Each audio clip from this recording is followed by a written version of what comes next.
met a man through someone I thought was a good friend at a party. Turns out she just loved to drink and was in with some questionable people. There was this guy named Tom. He seemed nice enough, charming, handsome, and somewhat intelligent. My friend tried to set me up with him, but I wasn't interested. I was the designated driver and was driving my friend home. She invited Tom to come with us even though I had no desire to bring him home, which would have been very much out of my way. But I was too nice to directly say no, so we all got in my car. I tried to drop him off first, but he was being very vague and wanted to go for a drive instead. Red flag, I know. My friend was adamant about going home, so I felt forced to drop her off first. Boy, was I a young, silly woman. I dropped off my friend and ended up in what I thought was a nice conversation. He was talking about his ambitions and dreams. Something about wanting to work at Disney as an animator or something. Eventually I get it out of him where I can drop him off. I remember it being a strange location, but thought nothing more about it. A few days later I was in our basement at home on the family computer. The days of MSN Messenger and LimeWare. It was late at night and my back was towards all the windows because of the location of the desk. I hear my big brother leave the house to drive his girlfriend home. A few minutes later, the hair on my back stands up as I hear tapping at the basement window. I furiously messaged some of my friends on MSN telling them what was going on. I was frozen in fear and didn't know what to do. I didn't want to turn around to potentially see a maniac face framed in the window. My parents were 2 floors up asleep and I couldn't yell out at them to wake me up without alerting whoever was at the window. The person tapped at every window of the basement. I prayed it was my brother playing a trick on me. To get to those windows, the person would have had to walk up our driveway, through our gate, and half around the house in our backyard. It must have lasted a half hour or longer. Multiple taps on the window and it felt like it was never gonna stop. It was horrifying and I was terrified. What if it wasn't my brother and he forgot to lock the door when he left? I didn't know what to do. I stayed in my chair until a good hour went by with no noise before I bolted to my bedroom and locked the door. I stayed awake until I heard my brother come home. The next day I asked my brother about it. He looked worried and very confused when I explained what happened. He adamantly refused having played a trick on me, saying he left immediately with his girlfriend. My mom and dad heard the entire story too. Dad went into full-blown cop mode, interrogating me with fatherly concern. It came out that I met the guy Tom. My dad stopped cooking breakfast and looked intently at me, asking if it was Tom Smith. I confirmed yes. He immediately informed me that I was never to speak to that person again and to cut all ties. He was well known to the police as being a Peeping Tom and having committed breaking and enterings too. My dad suspected it was Tom scouting our place and trying to get my attention when he saw me alone after my brother left. Apparently my friend told him my phone number and address after that party. I've since cut all ties with her as well.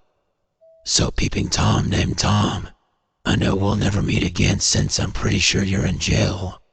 Let's keep it that way.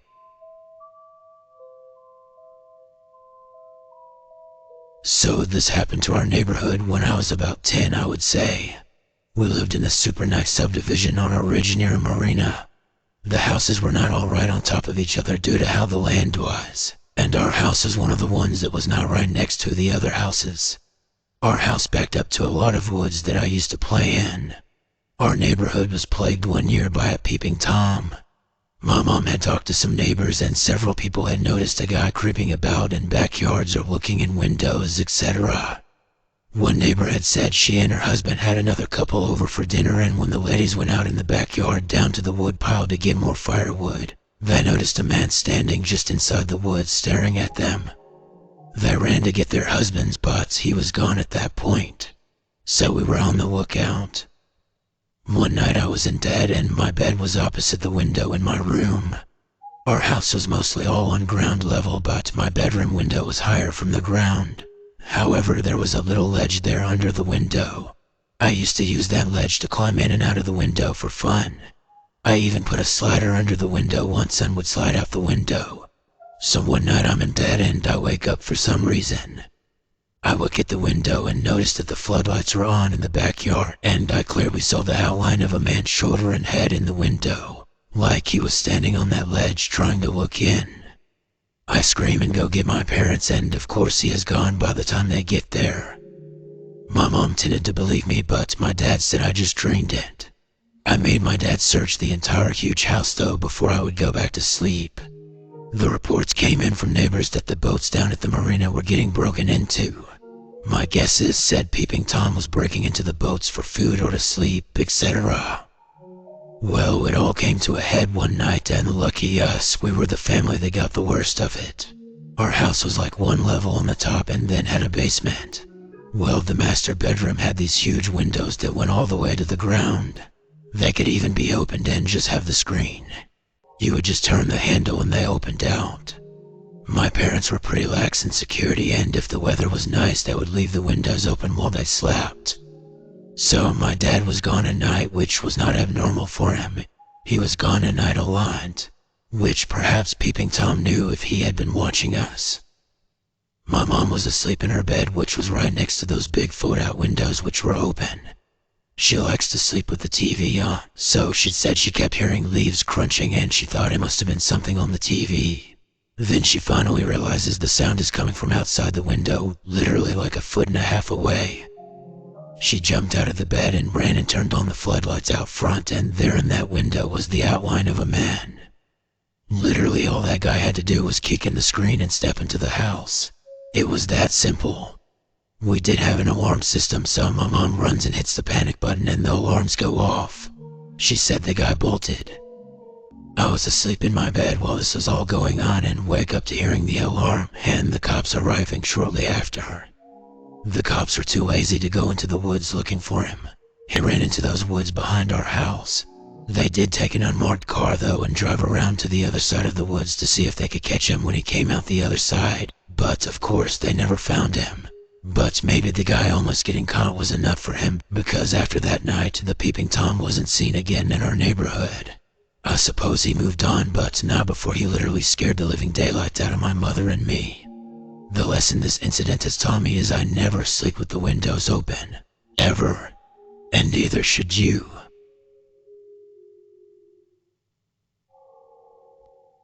I was a junior in high school back in 2007. I had just gotten home from being out with two of my guy friends who recently went off to college that year. It was probably 8 p.m. when we got back to my house. It was almost completely dark outside. When I pulled into the driveway, my mom caught me in the garage and asked if I knew the guy sitting in a silver SUV across the street from our house. I told her no, but she kept questioning me about it because she said this guy had been sitting in his car for over an hour and kept pretending to shuffle through the things in his car whenever my mom caught him looking towards our house. Again, I told her I had no idea who that was, but we were going to make some popcorn and go inside to watch a movie downstairs. I should note that we lived on the first tee of a golf course, so we were right next to the putting green. Across the street from our house was the 9th hole, so we only had one neighbor to the right of us before you could drive down into the subdivision. We go downstairs and start up a movie. We've been home for about an hour or so when my friend asks, "Did you see that?" I was like, "See what?" He was like, "I think I just saw something move outside the window." We had ground level windows that ran the entire length of the basement. I brushed it off because I remember my mom saying something about growing a rose bush in the backyard. My friend was like, "No, that's a person. I just saw a phone light up." My two friends immediately run up the stairs and yell at my parents to call 911 because someone has been watching us. The guys go running outside and find the guy who had been watching us. He had run behind our neighbor's house and my friends caught him with his hands up in the middle of the street. The silver SUV was gone. My friends had asked him what he was doing, but the guy just started running toward the 9th hole of the golf course. He ran behind our big/stone neighborhood sign where his silver SUV was now parked. At that point, my friends hop in their car and they dial 911. My mom runs over to the putting green trying to get his license plate number. He almost hits my mom with his car before flying out of our neighborhood. He makes a left-hand turn to get on the highway. He's in such a hurry to get away that he turned onto oncoming traffic. He stayed on the wrong side of the highway and dodged cars for a while before he finally sped through the grass median and got on the right side of the highway. He pulls into a gas station in the next town over. My friends pull into a hotel parking lot across the highway/main road that runs through the town and watch him. 911 tells them that they're on the way. The guy then begins taunting my friends from the gas station. 911 tells them to stay put and not get out of the car, and the police finally arrive after a few minutes. The guy once again tries to run. They finally corner him against a dumpster behind the gas station. They start to question him and the guy won't give up any information to the police. They can't get a name, address, reason as to why he's here and what he's been doing. They're finally able to get a warrant and are able to search his car, cell phone, etc. He lives in Kansas City, which is about 3.5 hours away from here. They also found large black 55-gallon trash bags, rope, tape, and medical equipment in his car. The police check his phone and he had erased everything from his phone and called the same number over 20 times in the 10-minute drive to the next town. The cops asked him what he was doing behind our house and he tells them that he sells medical equipment and that his ex-girlfriend used to live at our house 4 to 5 years ago. But we built our house a little over a year before this happened. 4 to 5 years before, the golf course wasn't even there. It was just a field. All I remember after that was a police officer looking incredibly defeated and taking off his hat to greet my parents. He said it would probably be better if I didn't hear what happened, and no one told me until I was well into college. Basically, there was nothing they could do. The cops didn't believe his story or anything that he said, but since he didn't have a record, they couldn't hold him. They didn't have any hard evidence of wrongdoing. They said if he ever gets caught doing something like this again, he could face charges, but there was nothing that could be done at that point in time.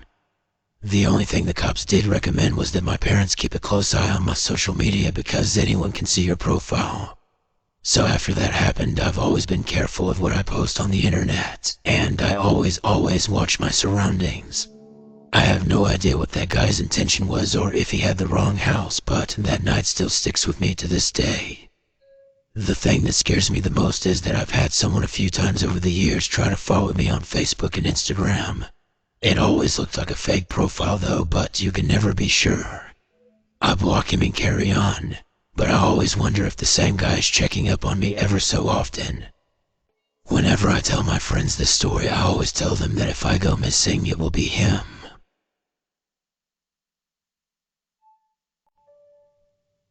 Growing up, I lived in a small town an hour or so outside a big city. It was quiet, many farms and a few nice cul-de-sac with beautiful villas. There were 15 villas on the road my parents bought a house on. I was 2 and had my very own room secured for future use. My bigger sister Emily got the larger room, of course. It was a 1-story house with a basement turned TV room, master bedroom and laundry room. But even though I was on the first floor, you couldn't see into my room without a chair or anything else to stand on. I felt safe. My room was located at the front of the house. Emily's room was facing the other way with a window out towards the backyard.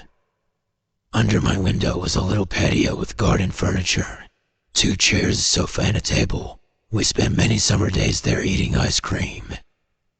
As the years went by, the furniture came in handy for Emily, who had a habit of going to bed early and then sneaking out through a window to meet friends. As she couldn't get back in through her own window, she would bully me into keeping mine ajar so that she would be able to sneak back into my room when the time came and she was ready to come home. I believe I was 13 and she's 16 at the time. I was a heavy sleeper, so it never bothered me. I'd rather just stay out of it all and turn a blind eye. One summer evening I did wake up, and when she finally came home, I could hear her fidgeting around outside on the patio. As tired as I was, I turned around and went back to sleep, and hearing my dad's heavy footsteps up the stairs from the master bedroom, I assumed something big was about to take place. Better stay out of it. But no argument came. The shuffle outside stopped and I drifted back to sleep, not thinking more about it. What happened in the morning scares me to this day. My mom wakes me up to ask me if I heard anything out of the ordinary during the night. Not wanting to rat my sister out, I said, "No, why?" She takes me to the patio, and on top of the white table were 2 massively muddy footprints. Way too big to belong to a 16-year-old girl. After that night, I never left my window open again, angry sister or not. I don't want to meet the man who stood outside my window in the middle of the night. I can only assume my dad's nightly cigarette on the back porch scared him off, and I'm incredibly thankful for that.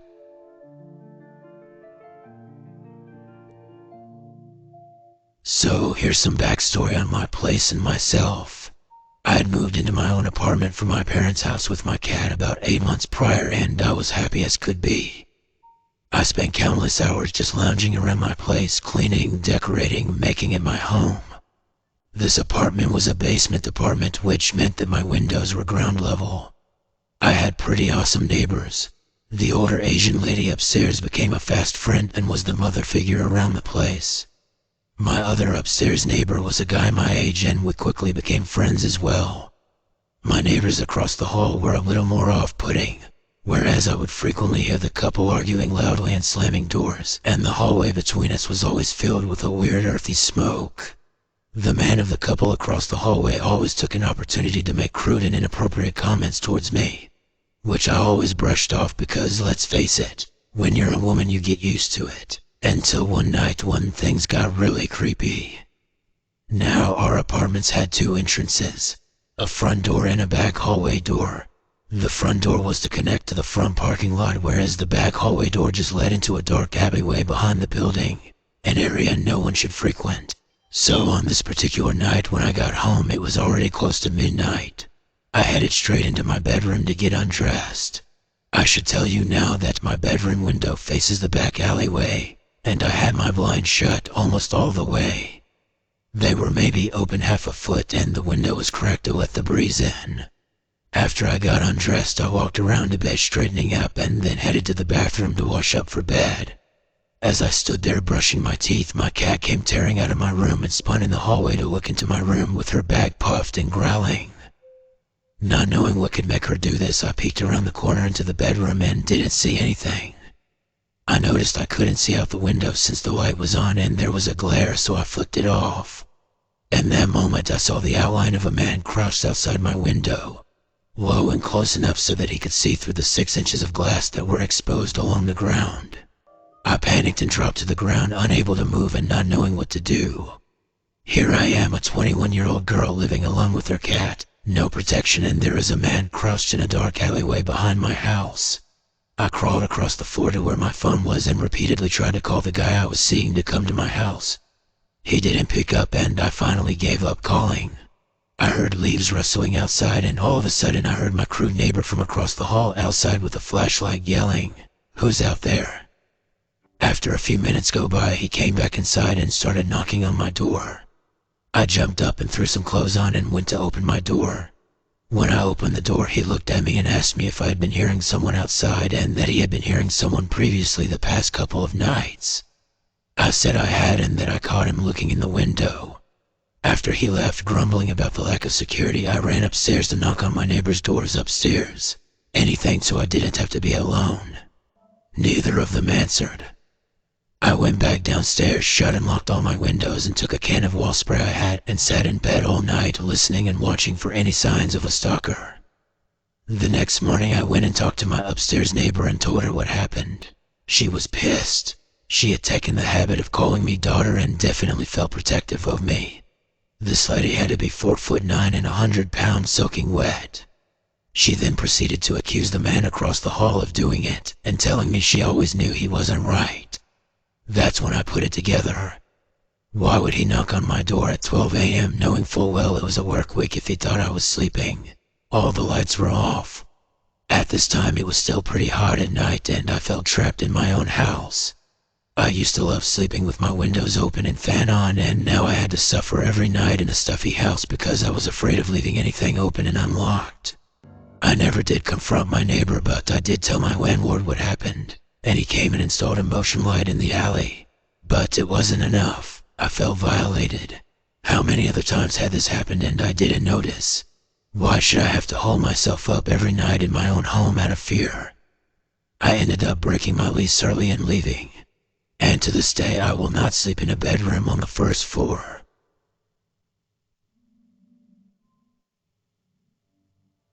This took place in November of 2007 during my junior year of high school in my hometown. I lived in a small Midwestern city that, in all honesty, seemed completely safe. One night my two friends and I were hanging out in my house in the living room. We stopped by my house after we had gone to a local coffee shop, but we wanted to leave again to get late night Jimmy John's. I'll try to paint a picture of my living room to the best of my abilities. The couch was against our front windows facing the inactive fireplace. There was a small nook right next to the fireplace that held a large plush green chair. The chair faced the front windows and was directly next to our entertainment center. My house had two main entrances, the front door and the side door. The first floor of our house was basically one long hallway, each room leading to the other through large archways and no doors. On this night in particular, my friends and I decided to watch TV before heading out again. It was around midnight. I was sitting in the green chair and my friends were laying on the couch facing me. I could tell the other two were falling asleep and I decided to rest my eyes as well. A few moments later, my cat burst into the room and up the stairs. I didn't think much of it as she was a skittish cat, so I shut my eyes again. The next thing I know, I hear my friend whispering my name over and over. I turned my head towards her and she was pointing in the direction of my dining room. From my point of view, I couldn't see the entrance to the dining room as I was tucked into the nook by the fireplace. My friend was persistent and her voice grew louder and louder until I decided I couldn't avoid looking. I scooted up to the very edge of the seat, peered over, and holy shit. A man was standing there. He was scrawny and short and wore a ski mask, and that's it. This dude was completely and utterly naked, and he just stood there completely calm, taking turns at staring at each of us. I could also see he was carrying a bundle under his arm.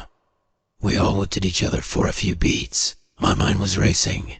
What the fuck was happening? Was this a joke? Should we charge him? What if he was carrying a gun or a knife? After those brief moments were over, we all started screaming. I don't think I've ever screamed so loud in my fucking life. I took off towards the stairs, and as I reached them and looked back, I saw him calmly turn and walk back towards the dining room. We reached my parents' room, flung ourselves in, and barricaded the door. My parents woke up in a panic as we all started screaming about what had just taken place. The calmest of the three of us managed to call 911 and within 20 minutes they arrived. They took our individual statements and searched the property. One cop came back inside after searching our property and the surrounding neighborhood. He told us that there were distinct footprints in the frost directly in front of our living room windows. They said that he must have been standing there for hours trying to get our attention, and out of frustration he entered our house after those failed attempts. We stupidly left the door unlocked because we assumed we'd be leaving soon after arriving. I honestly have no idea if they ever caught this man. When I was still living in my hometown, I would be at a random store and think I saw him because honestly I remember his goddamn eyes so well. They were completely devoid of any emotion. So creepy, naked, peeping Tom. I hope we never, ever meet again.